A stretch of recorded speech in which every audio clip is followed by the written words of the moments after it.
Première question de Frédéric Lert pour Aérobuzz. Question sur l'Eurodrone.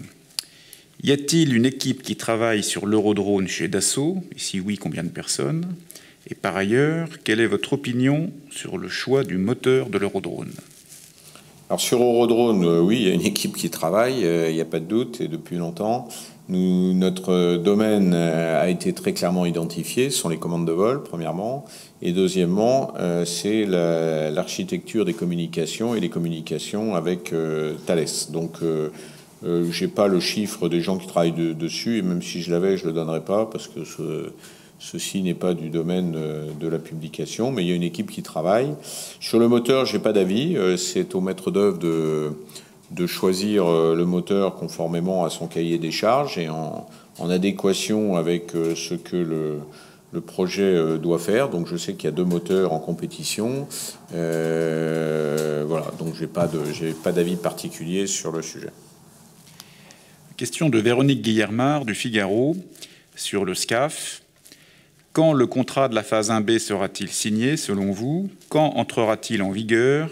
Quel sera le budget? Dès qu'il sera signé, il rentrera en vigueur assez rapidement, ça c'est assez facile à dire. Le contrat sera signé, on l'espère, dans les semaines qui viennent, mais nous sommes dans une négociation actuelle sur les termes du contrat avec la DGA, donc le mieux est de demander à la DGA. Rafale Export, question de Thierry Dubois, Aviation Week, Dominique Perry pour Flight et Maurice Lièvre pour ID Aéro. Comment expliquez-vous l'échec du Rafale en Suisse? Pourrait-il y avoir une nouvelle chance pour le Rafale si le F-35 était rejeté par votation? Alors face au succès grandissant des exportations du Rafale, c'est vrai que la Suisse est arrivée un petit peu en douche froide. C'est une déception, il faut le reconnaître. On est aussi surpris parce que les raisons annoncées sur le fait qu'un F-35 coûte moins cher sur 30 ans qu'un Rafale nous paraissent étonnantes. Et pour ce faire, les Suisses ont affiché le fait qu'ils baissaient le nombre d'heures de vol à évaluer par rapport aux autres candidats, donc en disant que un F-35 n'avait pas besoin de voler autant compte tenu de la simulation. On est un peu surpris par cette raison affichée. Donc voilà, on est très surpris. Ceci dit, un certain nombre de partis en Suisse avaient dit qu'ils présenteraient une initiative de recours si c'était le choix d'un avion américain. Donc je crois que c'est parti. Il va falloir attendre donc que ce choix soit confirmé, 1, par le Parlement suisse, et 2, résiste à une initiative de vote populaire qui aura lieu avant la signature du contrat. Donc on verra à ce moment-là. On est toujours prêt à vendre du Rafale à qui veut en acheter.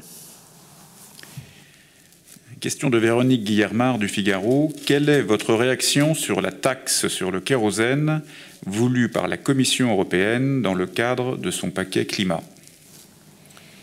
Écoutez, on est toujours un peu réservé face à l'addition et l'accumulation de taxes. On en a déjà beaucoup, un petit peu partout dans le monde, mais en tout cas en particulier en France. Donc l'Europe en rajoute. Bon, on peut comprendre la volonté de transformation de l'industrie et de la décarbonation générale, y compris des avions. Les avions vont quand même voler encore pendant longtemps avec du kérosène, indépendamment de nos travaux de recherche pour trouver des alternatives, indépendamment du fait qu'on peut voler déjà avec des carburants de type SAF, c'est-à-dire alternatifs, au moins 50% et sûrement plus dans les années qui viennent. Donc rajouter une taxe, si tout le monde est soumis à la taxe, il n'y a pas de problème, parce que bon, ça fera que les compagnies aériennes d'une part et les propriétaires d'avions d'autre part devront payer un peu plus cher leur plein de kérosène. Mais si par contre ils peuvent aller acheter du kérosène moins cher dans des pays non européens, ça paraît bizarre comme idée pour protéger le climat. Thierry Dubois d'Aviation Week voudrait savoir si le Falcon 6X est toujours dans les temps pour une mise en service en 2022. La réponse est oui. Dominique Perry, Flight. Pourquoi n'avez-vous pas décidé de concevoir le 10X avec une autonomie supérieure ou égale à celle du Global 7500? Parce qu'on a fait des choix, comme toujours, et les city pairs qu'on visait, qui sont quasiment presque tous les city pairs inimaginables quand on part d'une ville à une autre, nous permettait, avec ce 7005, de faire le job, entre guillemets. Deuxièmement, on a misé sur la taille de la cabine, on a misé sur le confort du passager, et donc ces compromis ont conduit à cette performance de 7005, qui est une performance d'objectif. On verra dans le développement si on fait mieux ou pas. Thierry Dubois, Aviation Week. Après le déménagement prévu dans les prochaines semaines, la conception des Falcon aura-t-elle désormais entièrement lieu à Bordeaux-Mérignac? Non, non, pas du tout. On a un bureau d'études qui est homogène entre civils et militaires, et on a une répartition du travail qui va se faire entre Saint-Cloud et Bordeaux, Mérignac, selon des critères ABCD. C'est plutôt des métiers qui vont aller à Mérignac par rapport à d'autres qui vont rester ici. Et donc, la conception de nos Falcon, qu'ils soient 6X ou 10X, se partageront entre Saint-Cloud et Mérignac, de la même manière que la conception de nos avions militaires se partageront, ou le soutien en service de nos avions et le suivi en série de nos avions civils et militaires se partageront entre Saint-Cloud et Mérignac.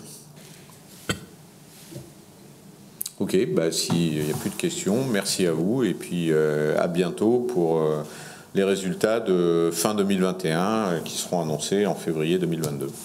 À bientôt, merci.